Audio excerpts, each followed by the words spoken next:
Eu te convido para dar prosseguimento à nossa série, Famílias Guiadas pelo Evangelho. Abre sua Bíblia no livro de Gênesis, no capítulo 37. Nós leremos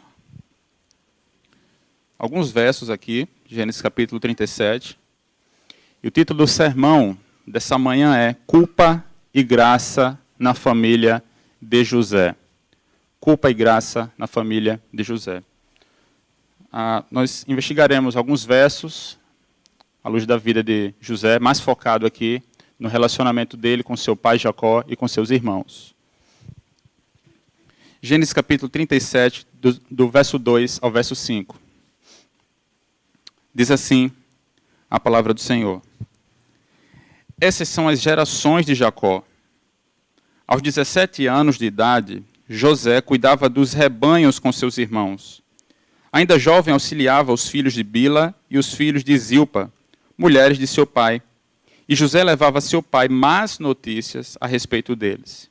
Israel amava mais a José do que todos os seus filhos, porque ele era o filho da sua velhice, e fez-lhe uma túnica longa. Vendo seus irmãos que seu pai o amava mais do que a todos eles, passaram a odiá-lo e não conseguiram falar com ele pacificamente. E aconteceu que José teve um sonho e contou aos seus irmãos, por isso passaram a odiá-lo ainda mais. Vamos orar mais uma vez, meus irmãos. Pai, nós te louvamos por tua palavra, pelo privilégio de estarmos aqui nessa manhã, com saúde, respirando tranquilamente, em família, ó Deus, em torno da tua palavra. Nós te pedimos que o teu Espírito Santo possa aplicar verdades aos nossos corações, para que possamos sair daqui não apenas como ouvintes, não apenas absorvendo um conhecimento, mas de fato com nossas vidas transformadas por meio da tua palavra. É isso que nós te pedimos, Pai, desde já, te agradecemos por tão grande bênção e por tão grande salvação. Te oramos no nome de Jesus. Amém. Meus irmãos, uma das coisas que mais me impressiona na Escritura, que mais me deixa entusiasmado com a Escritura, é o fato de que ela não oculta a realidade da vida. Ela não oculta a realidade da vida. Os personagens bíblicos, inclusive aqueles que executam grandes tarefas dadas por Deus, são apresentados na Escritura como sendo homens comuns, homens que têm suas crises, que têm suas fraquezas, que têm dificuldades, que têm problemas, assim como eu, assim como você. Em um plano mais aberto, isso se aplica não só ao indivíduo, mas também às famílias. Há inúmeros relatos de famílias imperfeitas na Escritura. Veja, isso aqui não é um privilégio só meu. Isso aqui não é um privilégio só dos irmãos. Há relatos na Escritura de famílias imperfeitas. Grandes homens de Deus viveram em um ambiente familiar problemático. E quando nós olhamos, especialmente para a vida dos patriarcas, que está registrado na Escritura, no livro de Gênesis, do capítulo 12 até o capítulo 36, nós vemos que esses homens escolhidos por Deus para formar e para conduzir o seu povo fraquejaram no ambiente familiar. Abraão, Isaac, Jacó, homens escolhidos por Deus, enfrentaram dificuldade em sua casa. Engano, abandono, traição, brigas, ameaças, predileção por parte dos seus pais. Tudo isso, meus irmãos, nos lembra que esses homens, assim como nós, assim como eu e você, não vivemos mais no jardim. Nós vivemos fora do jardim. Nós vivemos numa era, num tempo pós-queda. Consequentemente, as nossas famílias, assim como nós, somos alvos do pecado. Por isso que não há famílias perfeitas. Todas as famílias, em certa medida, são imperfeitas. Mas o que marca não só a vida desses homens que mencionei, Abraão, Isaac, Jacó, não só as famílias apresentadas na Escritura, mas todas as famílias da terra, é que, embora passem por problemas, embora passem por dificuldades, elas podem ser alvos da graça divina. Independente do que aconteça na sua família, independente do que aconteça na minha família, Deus sempre cumprirá os seus propósitos. Dito isso, hoje eu quero olhar com os irmãos alguns recortes da vida de José. Porque José ele é um personagem muito importante dentro da história do povo de Deus. Há inúmeros pormenores aqui que nós poderíamos trabalhar dentro da história de José, mas você vai perceber que eu não vou fazer isso, né? Eu quero me deter de fato a analisar alguns textos que apontam para o relacionamento de José com seu pai Jacó, descrito no nosso texto também como Israel, e também com os seus irmãos. Não teremos tempos para abranger todos os aspectos, mas eu me proponho, à luz de alguns textos, alguns recortes aqui, a vermos que uma família que conhece o Senhor, mas que traz em sua vida, em seu ambiente, momentos de traição, de engano, de orgulho e de culpa. Mas que, acima de tudo, essa é uma história, meus irmãos, que aponta para a graça de Deus, que suplanta o pecado e traz restauração. Eu convido você a revisitar o texto. Dos versos 2 a 3, nós vemos algo aqui que nos salta imediatamente. Que José, ele era o filho predileto. José era o filho predileto. Os versos 2 a 3 nos diz essa verdade. O texto vai nos dizer que José era um adolescente de cerca de 17 anos, com 17 anos, né? Que acompanhava os rebanhos com seus irmãos. Ele era assistente de Dan, Naftali, Gad e Assé, os filhos de Bila e os filhos de Zilpa, que eram mulheres de Jacó. José, ele trabalhava com esses irmãos e sempre entregava ao seu pai Jacó aquilo que seus irmãos faziam de errado, né? É o que nós conhecemos como o famoso X9. Talvez você tenha um irmão que você, isso é para tu, hein? Essa palavra hoje é para você. José sempre entregava aos seus irmãos aquilo que eles faziam de errado. Mas por mais que esse texto nos aponte que José era alguém a dedo duro, né? Alguém um X9, talvez Jacó ele suspeitasse da maldade dos seus irmãos, dos seus filhos, em certa medida, e tivesse pedido a José, olha, repara teus irmãos, observa teus irmãos e traz para mim aquilo que não está andando de acordo, aquilo que eles estão fazendo de errado. Então José era uma espécie de informante, né, da parte de Jacó aí, obedecendo o seu pai nesse caso. Mas esse texto ele nos aponta, meus irmãos, desde já um agravante. O verso 3 inicia dizendo que Israel, ou seja, Jacó, lembre-se que Deus muda o nome de Jacó para Israel, né, naquele episódio lá em Betel. E o texto nos diz que Israel amava mais José do que todos os seus filhos. Se nós voltarmos um pouco e olharmos para a juventude de Jacó, o pai de José, nós vemos que já na sua casa havia favoritismo ou predileção. Em Gênesis 25, verso 28, nos diz que Isaque, o pai de Jacó, amava a Esaú, porque se saboreava da sua caça. Rebeca, a sua mãe, porém, amava a Jacó. Observe aqui. Jacó repete algo que já havia acontecido em sua casa. O seu pai, Isaque, amava Esaú. Rebeca, sua mãe, o amava Jacó. Ou seja, o padrão de relacionamento que Jacó experimentou no seu lar e que causou discórdia e que causou frustração na sua família aparece mais uma vez aqui. Só que desta feita, Jacó não é a vítima, mas é o autor. Isso nos leva a refletir, meus irmãos, pensando na família, que há um aspecto pedagógico no ambiente familiar. Há um aspecto pedagógico no ambiente familiar. Os pais, eles preparam os filhos para a vida. Preparam os filhos para a vida não só com as suas palavras, mas também com o próprio ambiente familiar. E o ambiente familiar inclui também os relacionamentos. Um ambiente familiar bem ajustado contribui para que os filhos sejam pessoas, sejam cidadãos ajustados. Um ambiente familiar sóbrio e ordeiro não garante, mas contribui para que os filhos sejam igualmente sensatos e preparados para a vida. É dentro de casa, por exemplo, observando o seu pai, que o filho tem um exemplo ali de masculinidade. Que a filha tem um padrão que ela provavelmente buscará em seu marido. Por quê? Porque é o padrão que ela conhece. O padrão de homem que a sua filha conhece é você. O padrão de homem que a minha filha conhece sou eu. Isso já coloca sobre nós, meus irmãos, uma enorme responsabilidade. É no trato do pai com a mãe que o filho aprende a tratar uma mulher. A mãe, de igual modo, com seu modo de agir, ensina a sua filha como ser uma esposa, como ser também igualmente uma mãe. E tantas outras questões poderiam ser pontuadas para dizer que, em certa medida, os pais servem de padrão para os seus filhos. O primeiro modelo de casamento, o primeiro modelo de família que nossos filhos conhecem, meus irmãos, é o nosso ambiente familiar. Que tipo de exemplo nós estamos deixando para os nossos filhos? Que tipo de chefe do lar estamos construindo para uma família que vai surgir a partir do nosso menino? Que tipo de esposa e de mãe estamos entregando para uma futura família que surgirá a partir dela, a partir da nossa filha? Esse, de fato, é um enorme desafio. Portanto, pais, marido, mulher, quando um casamento não vai bem, vocês não são os únicos afetados. Nós precisamos entender isso, meus irmãos.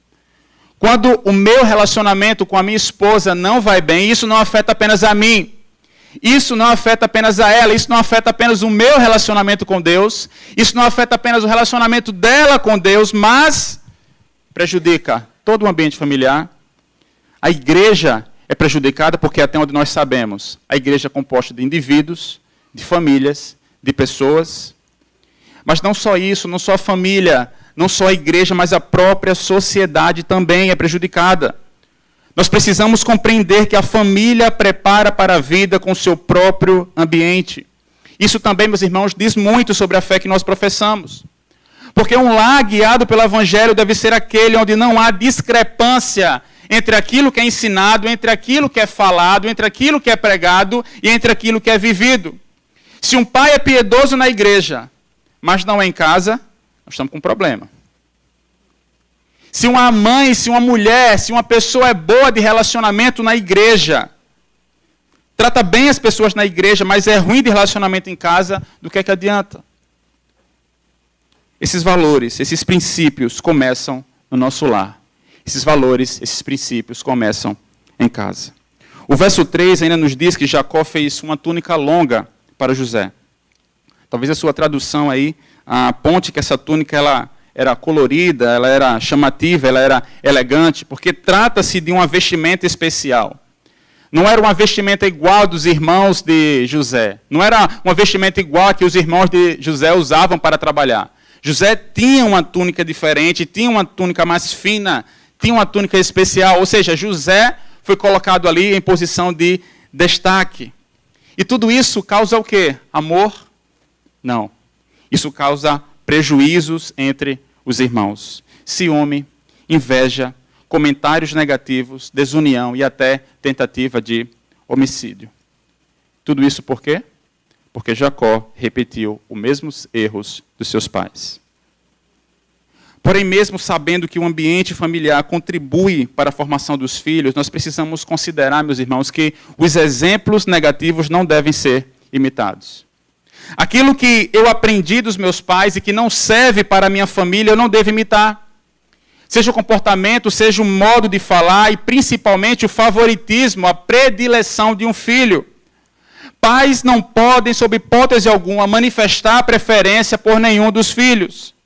Mesmo que você tenha uma conversa mais fluida com um dos filhos, mesmo que um outro filho tenha os gostos, torça para o mesmo time que você, tenha gostos parecidos que o seu, os pais precisam sempre falar a mesma linguagem se quiserem construir um lar saudável e não fomentar desunião, discórdia, problemas maiores dentro da sua família.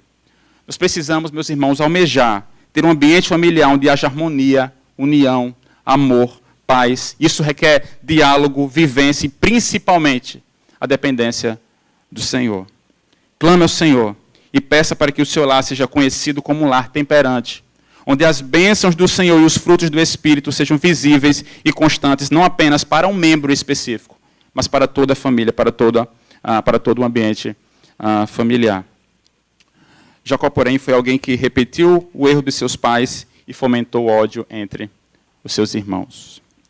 Mas nós vemos também um outro detalhe aqui nesse texto, os versos 4 e 5, nos apontam que toda essa situação de preferência, toda essa situação de favoritismo ficou tão evidente para os irmãos de José, a ponto deles chegarem a odiá-lo. E o verso 4, ele é importante, meus irmãos, para esse entendimento, porque olha o que ele vai dizer. Vendo seus irmãos que seu pai o amava mais do que todos eles, passaram o quê? Passaram a odiá-lo e não conseguiam falar com ele pacificamente. Esse verso, observe, ele exemplifica que para nós, não apenas a consciência do pecado de Jacó e de seus filhos, mas também a nossa própria realidade enquanto pecadores diante de Deus. O texto nos diz que os irmãos de José não conseguiam falar com ele pacificamente. Eu sei que há algumas traduções que trazem uma outra expressão aqui, talvez seja a sua, mas a palavra aqui para conseguiam, no original, ela tem o sentido justamente de estar habilitado para fazer determinada coisa. Os irmãos de José não estavam habilitados a falar com ele de forma pacífica. Literalmente os irmãos de José não estavam habilitados nem sequer a saudá-lo, a saudar o seu irmão, a saudar José.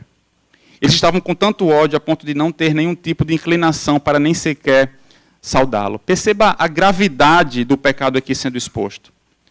Com certeza, isso aqui, meus irmãos, é um dos estágios mais baixos em qualquer relação. Por exemplo, quando dois amigos muito íntimos, que têm um relacionamento muito bom, não é? Que vivem momentos de alegria, de harmonia, mas, devido a uma desavença, esses amigos passam a não se falar mais. Quando um ambiente familiar é ordeiro, é tranquilo, mas surge uma situação dentro da família em que o pai não dirige mais a palavra para o seu filho, em que o irmão não dirige mais a palavra para o outro irmão devido a algum desentendimento. Mas se isso já é terrível a nível de amizade, a nível de... no ambiente corporativo, onde você discute com um colega seu de trabalho e você passa a não conseguir falar mais com ele. Isso é terrível na nossa relação com Deus, porque esse verso ele descreve aquilo que o pecado faz com a gente. O homem natural, envolto em seus pecados, morto em seus pecados, não consegue amar a Deus. Não está habilitado a amar a Deus. O maior problema de um homem não é o aspecto comportamental. O maior problema de um homem não é aquilo que ele faz daqui para fora, mas é ontológico, é o fato de que todo o seu ser está inclinado e naturalmente inclinado para o pecado. O homem morto em seus pecados não consegue fazer nada, nenhuma escolha, nada à parte do pecado. É preciso que Deus, em sua graça, mude a nossa natureza, rompa a nossa cegueira através do seu Espírito Santo, rompa a nossa surdez para que nós possamos estar habilitados agora com um novo coração para amá-lo, para sermos inclinados a Ele. É só pela graça de Deus que um homem, mesmo após o mal-entendido, após uma desavença e após uma situação constrangedora, consegue pedir perdão e perdoar. Mas nem todo mundo é crente. Então, por que o pessoal pede perdão para o outro? Não é isso? Ou só você pede perdão e é perdoado? Não. É pela graça de Deus, meus irmãos. Ainda assim, é graça de Deus. A graça comum de Deus é derramada a todos os homens. Essa graça que refreia os efeitos do pecado. Agora pense. Se não existisse a graça comum, onde é que a gente estaria agora? Dentro de algum buraco, né? Um míssil já teria caído aqui, não sei, alguma coisa tinha acontecido. A graça comum é graça de Deus. É graça de Deus quando um homem, mesmo após o mal-entendido, mesmo após uma dificuldade, após uma situação constrangedora, consegue pedir perdão e consegue perdoar. É graça. É graça comum. A graça comum que refreia os efeitos do pecado e garante o aspecto criacional deixado por Deus. Portanto, uma família guiada pelo Evangelho é uma família onde o perdão é uma atividade constante. É uma família onde o ofendido reconhece que no nível mais alto ofendeu o Deus eternamente santo, mas que mesmo assim foi alvo de um perdão imerecido por meio da cruz de Cristo. E agora, ao olhar para o pecado do seu irmão, ele delibera perdão, pois sabe que ele foi alvo de um perdão ainda muito maior. Todo pecado que eu cometo para com meus filhos, todo pecado que eu cometo, meus irmãos, para com a minha esposa, primeiramente, é um pecado cometido contra Deus. E quando eu sei que Deus já me perdoou de uma ofensa minha, feita a Ele, eu olho para o meu irmão, delibero perdão, pois sei que eu fui alvo de um perdão ainda maior. Lembrando que se fomos alvo do perdão de Deus, e se hoje nós conseguimos amar a Deus, já que não estávamos habilitados, já que não conseguíamos amar a Deus, é porque Ele, em primeiro lugar, nos amou primeiro. Portanto, amemos o nosso próximo, seja o nosso próximo quem for, principalmente o nosso próximo mais próximo, né? Aquele que mora dentro da nossa casa, aquele que dorme ao nosso lado, nossa esposa, marido, filho, filha, pai ou mãe. Como está escrito, o sábio Provérbios escreveu, o ódio provoca brigas, mas o amor cobre todas as ofensas. É amor, é graça. E se nós amamos a Deus, é porque Ele, em primeiro lugar, nos amou primeiro. Por isso, nós precisamos amar também o nosso próximo, principalmente o nosso próximo mais próximo. A narrativa ela avança. E nós vemos os desdobramentos do ódio dos irmãos para com José. O verso 5 nos diz que José ele teve um sonho. Né? É conhecido, inclusive, José como o sonhador, né? O José do Egito. José sonhador em alguns momentos, a partir do capítulo 37 de Gênesis, nós vemos José tendo visões, tendo sonhos. O verso 5 nos diz que ele teve um sonho. E nesse sonho, José está numa posição tal que seus irmãos estavam perante ele, inclinados, o reverenciando. E isso faz o quê? Com que o ódio dos seus irmãos cresça ainda mais. E o verso 11 nos diz que seus irmãos ficaram com ciúmes, mas seu pai guardava isso no coração. Essa palavra que está registrada aqui, que Jacó guardava isso no coração, é muito interessante, porque isso aponta para nós que, por mais que Jacó se sentisse confuso com aquela situação, por mais que ele não entendesse na totalidade aquele sonho, como assim? O pai, a mãe, os irmãos inclinados diante de você? Por mais que ele não entendesse a totalidade disso tudo, mas ele guardava isso no coração. Ele, em certa medida, ele considerou que esse sonho poderia se tornar realidade. José seria, de fato, o maior entre seus irmãos. Com tudo isso, com esse ódio, os irmãos de José desejaram matá-lo. Mas eles mudam de ideia, decidem fazer uma coisa melhor, né? Jogam ele dentro de um poço vazio. E ao ver uma caravana passar, eles vendem José como escravo aos ismaeliquitas. Depois eles matam, fogem à morte do seu irmão para seu pai. Matam um animal, pintam a túnica de José e entregam a Jacó, dizendo que uma fera terrível, que um animal feroz tinha despedaçado, dilacerado José. E a partir desse momento, meus irmãos, na vida de José, nós vemos o Senhor se revelando a ele e a toda a família como um Deus que controla todos os detalhes da história. Ele já controlava, logicamente, mas a partir desse momento fica ainda mais claro para nós à luz da nossa narrativa. De uma perspectiva humana, você conhece muito bem a história de de José. Parece que José aqui ele foi vítima do acaso. Ele foi para o Egito ser servo na casa de Potifar. Depois ele é acusado pela esposa do seu senhor. De lá ele vai para uma prisão, fica alguns anos lá. Sem dúvidas, a sua vida parece governada por pessoas que a todo tempo, a todo custo, querem prejudicá-lo. Querem acabar com ele, mas não. É Deus quem governa a vida de José, assim como ele governa a minha vida e a sua vida. É Deus quem governa e que direciona essa família, assim como Ele direciona e guarda a minha família e a sua família. Depois de passar pela prisão, José ele é trazido até a presença do faraó para interpretar 2 sonhos que os deixam muito intrigados. E o capítulo 41 de Gênesis nos mostra que Deus habilita José a interpretar o sonho que o faraó teve com 7 vacas gordas e 7 vacas magras, 7 espigas cheias e 7 espigas queimadas. E José, habilitado por Deus, de forma sábia, informa que viriam 7 anos de prosperidade e 7 anos de seca extrema. Olha o que nos diz o capítulo 41, a partir do verso 28. Ouça bem. José interpretando o sonho aqui a Faraó. É exatamente assim, exatamente como eu disse ao Faraó. Deus mostrou ao Faraó aquilo que ele vai fazer. 7 anos de muita fartura estão para vir sobre toda a terra do Egito. Mas depois virão 7 anos de fome, então todo o tempo de fartura será esquecido, pois a fome arruinará a terra. A fome que virá depois será tão rigorosa que o tempo de fartura não será mais lembrado na terra. O sonho veio ao faraó 2 vezes, porque a questão já foi decidida por Deus, que se apresse em realizá-la.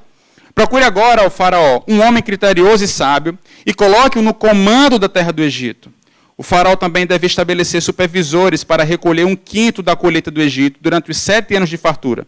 Eles deverão recolher o que puderem nos anos bons que virão e fazer estoques de trigo que, sob o controle do faraó, serão armazenados nas cidades. Esse estoque servirá de reserva para os 7 anos de fome que virão sobre o Egito, para que a terra não seja arrasada pela fome. O plano pareceu bom ao faraó e a todos os seus conselheiros. Por isso o faraó lhes perguntou: será que vamos achar alguém como esse homem em que está o Espírito Divino? Disse, pois, o faraó a José: uma vez que Deus lhe revelou todas essas coisas, não há ninguém tão criterioso e sábio como você. Você terá o comando de meu palácio, e todo o meu povo se sujeitará às suas ordens. Somente em relação ao trono serei maior que você. E o faraó prosseguiu: entrego a você agora o comando de toda a terra do Egito. Em seguida, o faraó tirou o dedo do seu anel de selar, e o colocou no dedo de José. Mandou-o vestir linho fino e colocou uma corrente de ouro em seu pescoço. Também o fez subir em sua segunda carruagem real, e à frente os arautos iam, gritando: abram caminho. Assim José foi colocado no comando de toda a terra do Egito. Disse ainda o faraó a José: eu sou faraó, mas sem a sua palavra ninguém poderá levantar a mão nem um pé em todo o Egito. Perceba os caminhos do Senhor. Isso acontece, a fome vem sobre a terra, assim como José interpretou, mas o Senhor já havia preparado o seu servo para preservar não apenas vidas, mas as suas promessas, já que a família que Deus escolheu para dela constituir uma grande nação também enfrentaria a fome. Deus coloca José como instrumento para preservar não só aquela família, mas as suas próprias promessas. A narrativa ela segue, meus irmãos, e nós vemos um estado de culpa aqui por parte daqueles irmãos. O capítulo 42, a partir do verso 18, nos mostra isso. Mas o verso 1 a 3, primeiramente, exibe para nós aqui um dos quadros mais fantásticos na vida dessa família. Quando Jacó soube que no Egito havia trigo, disse a seus filhos: por que estão olhando uns para os outros? Disse ainda: ouvi dizer que há trigo no Egito. Desçam até lá e comprem trigos para nós, para que possamos continuar vivos e não morramos de fome. Assim, 10 dos irmãos de José desceram ao Egito para comprar trigo. Quando a narrativa avança e nos mostra que os 7 anos de fartura já haviam chegado, mas agora estamos nos 7 anos de fome que veio sobre aquela região. Jacó ele fica sabendo que há fartura no Egito, envia seus filhos, exceto Benjamim, exceto o mais novo, para lá, a fim de comprar mantimento. Quando os irmãos de José chegam ao Egito, encontram-se com José, sem saber, prostram-se diante de José, que os reconhece, que lembra principalmente dos sonhos que ele teve. Os irmãos não reconhecem José, mas José dialoga com eles e tenta ganhar tempo e extrair deles informações a ponto de colocar esses irmãos por 3 dias na prisão. Alguns entendem, se você ler a narrativa, não vai dar para a gente ler tudo, logicamente, mas se você ler, você vai ver que José sempre tentando ganhar tempo com seus irmãos, a ponto de deixá-los sob custódia ali 3 dias numa prisão. Alguns entendem que José poderia ter imediatamente se revelado àqueles irmãos e realizado o seu perdão, enfim. Mas o fato é que Deus precisava conduzir os irmãos de José a um ponto em que admitissem as coisas perversas que haviam feito. Era preciso confessar a culpa. Era preciso verbalizar aquilo que eles haviam feito. E os versos 21 a 24 do mesmo capítulo 42 nos mostram a culpa dos irmãos de José. Diz assim: então disseram uns aos outros: na verdade, nós somos culpados com respeito ao nosso irmão, porque vimos a angústia da sua alma quando nos rogava e não quisemos atender. É por isso que esta angústia está vindo sobre nós. Que angústia? A angústia de que eles tinham passado 3 dias na prisão, estavam ali presos no palácio do governador do Egito. Eles não sabiam ainda que era José, mas José sabia quem eles eram. O verso 42, e Rúben lhe respondeu, não vos dizia eu? Não pequeis contra o menino, mas não quisestes ouvir. Por isso agora o seu sangue está sendo cobrado de nós. E eles não sabiam que José os entendiam, porque havia intérprete entre eles. Então José se retirou e chorou.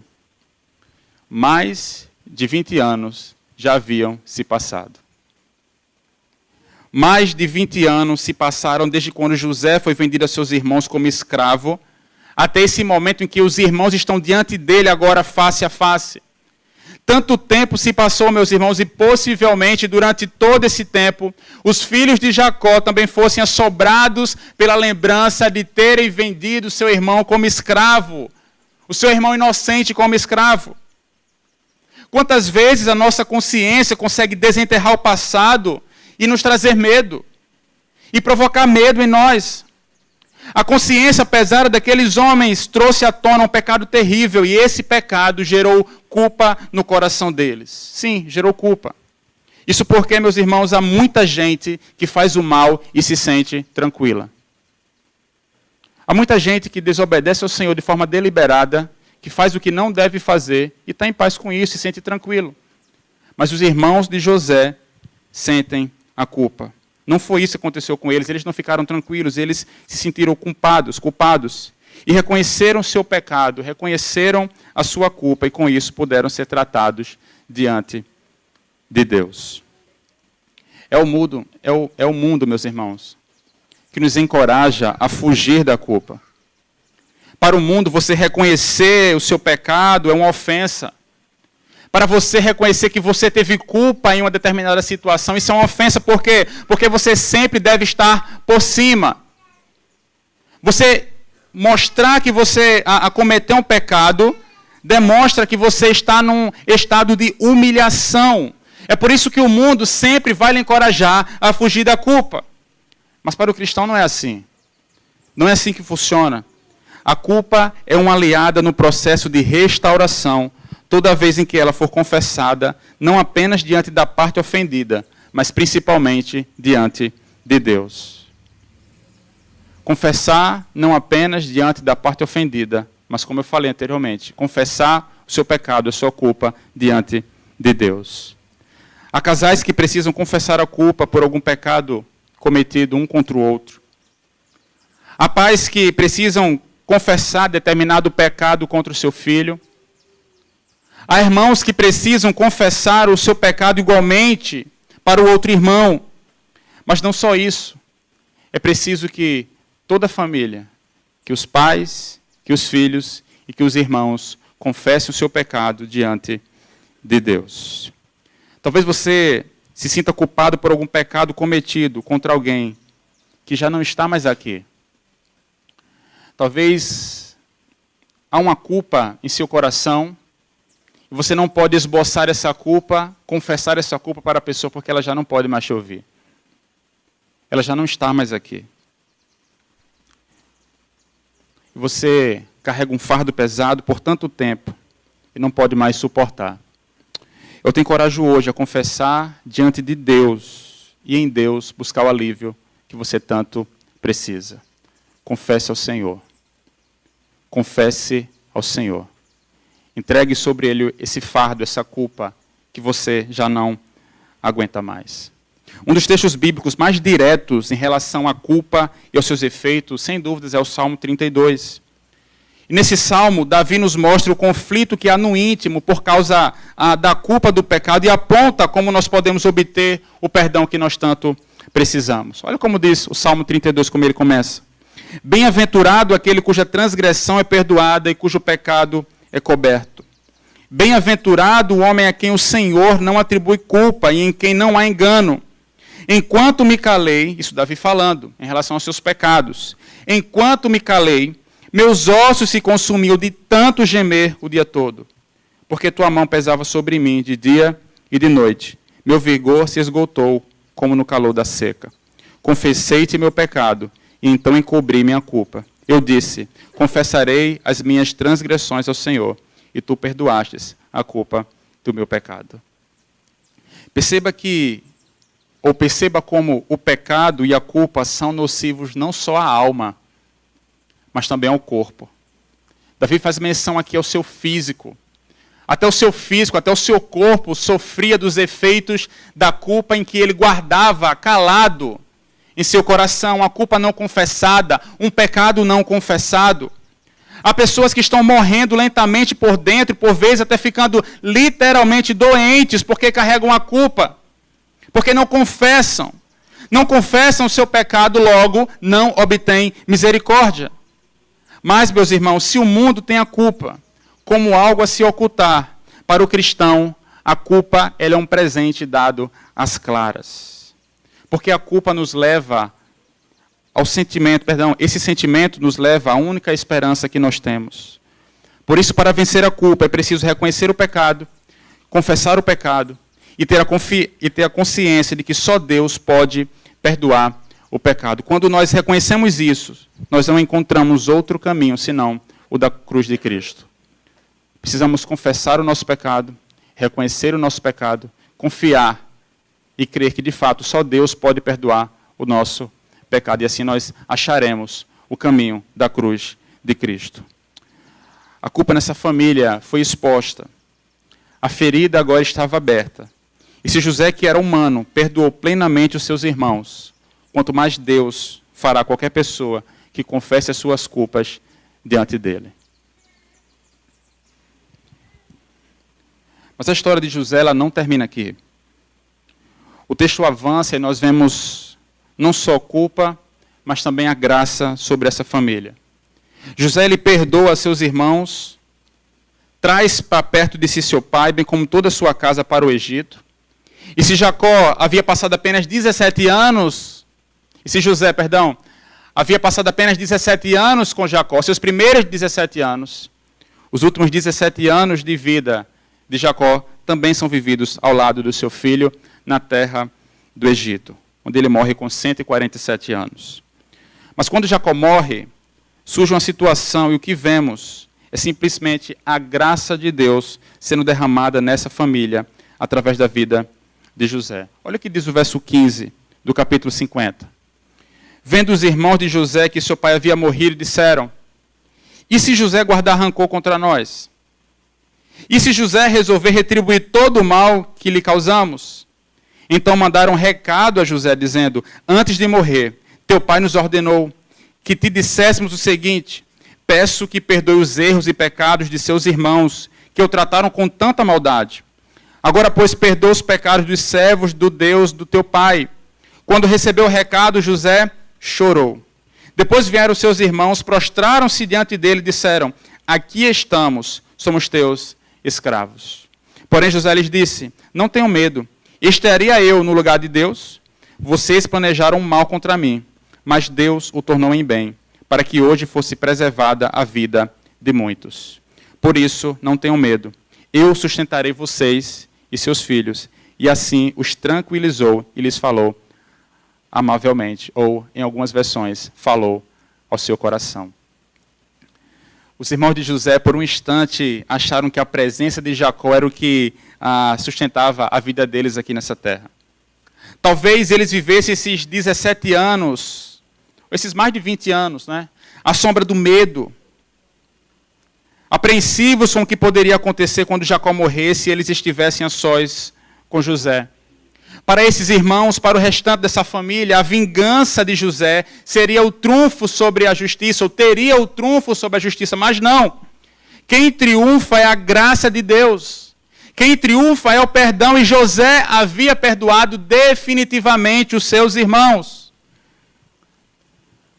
O pastor batista Isaltino Gomes Coelho Filho, infelizmente eu não tive o prazer de ouvi-lo em viva voz, mas em um livreto sobre a família, ele traz uma manchete do jornal o Globo, que relata a seguinte situação. Manchete: vingança. Flora vai apanhar da própria filha. Isso aqui é um recorte da novela A Favorita. Alguém lembra? Todo mundo com a mão baixa, tá, meus irmãos? Esse aqui é um recorte da novela A Favorita. Vingança.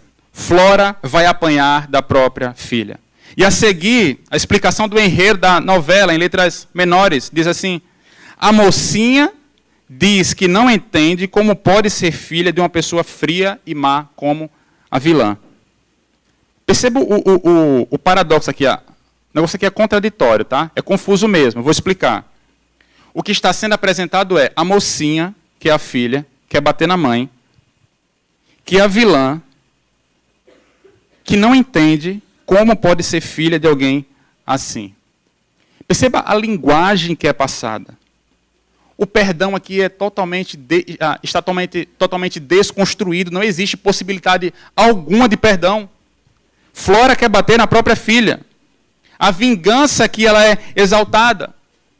Você já passou por uma situação familiar constrangedora que seria um prato cheio para a vingança? Agora eu pego ele, hein? Fez isso comigo, vou fazer de volta. Talvez uma traição, engano, discussão, briga, ciúme. Situação que essa aqui, aos olhos do mundo, seria uma boa oportunidade para dar o troco, para se vingar.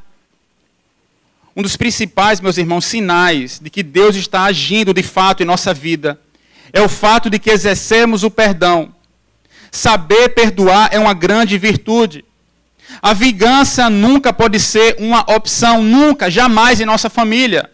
A vingança nunca pode ser uma opção. Há uma célebre frase, eu já citei ele aqui esse ano, mas vou citar novamente, de um filósofo mexicano chamado Seu Madruga, né? Tem uma frase do Madruguinha que é impressionante. Está até em camisa estampada por aí. Eu vou falar, os irmãos vão repetir. A vingança nunca é plena. Aí, ó, isso é um grande pensador. É um erudito. Ele trabalhava, só era lendo, né? Lendo muito. A vingança nunca é plena, mata a alma e envenena. Embora essa frase tenha se tornado popular, ela tem um embasamento bíblico aqui. O apóstolo Paulo ele escreve uma exortação à igreja de Roma nessa mesma linha. Né? Na verdade, Seu Madruga vai na mesma linha que o apóstolo Paulo trabalhou sobre a vingança. Ele diz assim, Romanos, capítulo 12, a partir do verso 17. Não retribuam a ninguém mal por mal. Vamos ler todos? Procurem fazer o que é correto aos olhos de todos. Façam todo o possível para viver em paz com todos. Amados, nunca procurem vingar-se, mas deixem com Deus a ira, pois está escrito, minha é a vingança, eu retribuirei, diz o Senhor. Pelo contrário, se o inimigo tiver fome, dele de comer. Se tiver sede, dele de beber. Fazendo isso, você amontoará brasas vivas sobre a cabeça dele. Não se deixem vencer pelo mal, mas vençam o mal. Vençam o mal com o bem. A vingança para nós nunca pode ser uma opção. O perdão precisa ser uma constante, meus irmãos, não só nos demais relacionamentos. Porque é tão fácil, muitas vezes, a gente perdoar um amigo, um colega de trabalho. É muito fácil, às vezes, nós perdoarmos um irmão nosso, um colega de fora da nossa casa, mas dentro do nosso lar parece que o negócio é sempre mais difícil. De fato, parece que é sempre mais difícil mesmo. A vingança para nós nunca pode ser uma opção. O perdão precisa ser constante, principalmente no ambiente familiar. É contraditório ver alguém que foi perdoado por Deus, mas que alimenta em seu coração o desejo de vingar-se do seu irmão.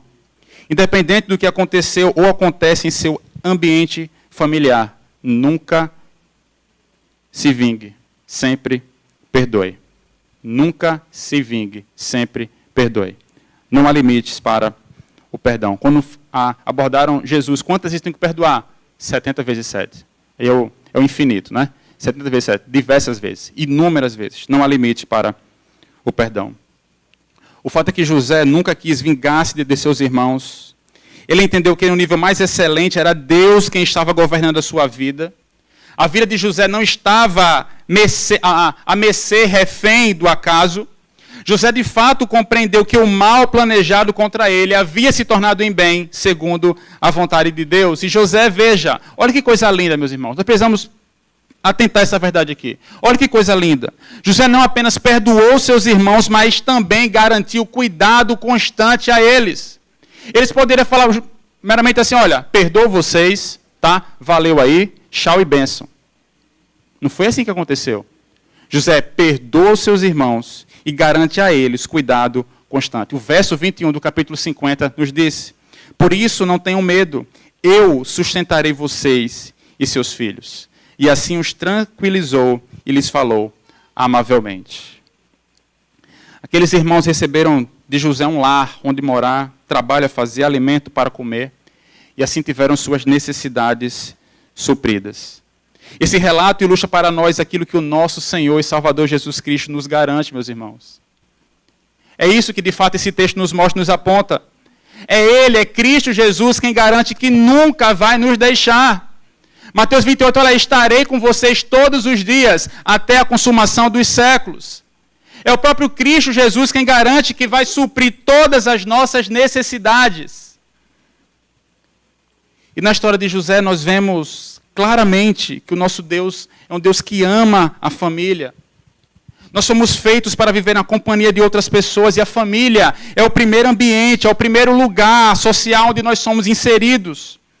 E com o pecado, como eu mencionei, esse ambiente ele torna-se problemático, por vezes difícil, mas nunca deixou de ter e de ser um propósito divino. Mesmo após a queda, mesmo com o advento do pecado, a família nunca deixou de ter um propósito divino. Os membros do lar devem sempre buscar o companheirismo, estar sempre entrando em acordo, lutar pela paz a fim de preservar o ambiente familiar. E é isso que, de fato, a história da família de José nos mostra. Que mesmo com traição, mesmo com ciúmes, mesmo com inveja, com orgulho, com culpa, há sempre espaço para o amor, para o perdão e para a graça na família. Como disse o apóstolo Paulo, onde o pecado abundou, a graça superabundou. Para o cristão, existe ainda uma outra forma, ainda mais maravilhosa de ler essa história. Podemos olhar essa história e apenas tirar o aspecto moral, uma história com fins morais, meramente. Não. Ainda uma outra forma, ainda uma outra hermenêutica, interpretação a ser feita. Porque José é uma das ilustrações mais ricas de Jesus Cristo no Antigo Testamento. José tipifica Jesus por ser amado por seu pai e obediente à sua vontade, rejeitado por seus próprios irmãos e vendido como escravo. Jesus é acusado falsamente, castigado injustamente e, por fim, é levado em um lugar de sofrimento para um trono de poder, salvando desse modo o seu povo da morte. Exatamente como José, Deus reverteu as más intenções das pessoas a fim de realizar a libertação. Mas a maior diferença é que o relato diz que José morreu. Enquanto Jesus Cristo, de fato, deu a sua vida na cruz, morreu de fato, mas foi ressurreto da morte, garantido para todo aquele que crê a salvação plena. É por isso que, como filhos de Deus, pela fé em Cristo, nós podemos nos alegrar, uma vez que todos os nossos pecados foram perdoados. Mas ao contrário dos irmãos de José, que após a morte do pai, ficaram com medo, ficaram apreensivos. Poxa, será que agora José vai nos matar? Nós podemos ter a certeza de que nossos pecados foram não só perdoados, mas esquecidos, atirados no mar do esquecimento, nas profundezas do mar, apagados e não mais lembrados. Nós devemos viver, meus irmãos, à luz dessas verdades e apliquemos às nossas famílias, ao ambiente familiar, aquilo que primeiro alcançou a mim, aquilo que primeiro alcançou você. Amor, perdão, esperança, reconciliação, libertação e graça. Vamos orar?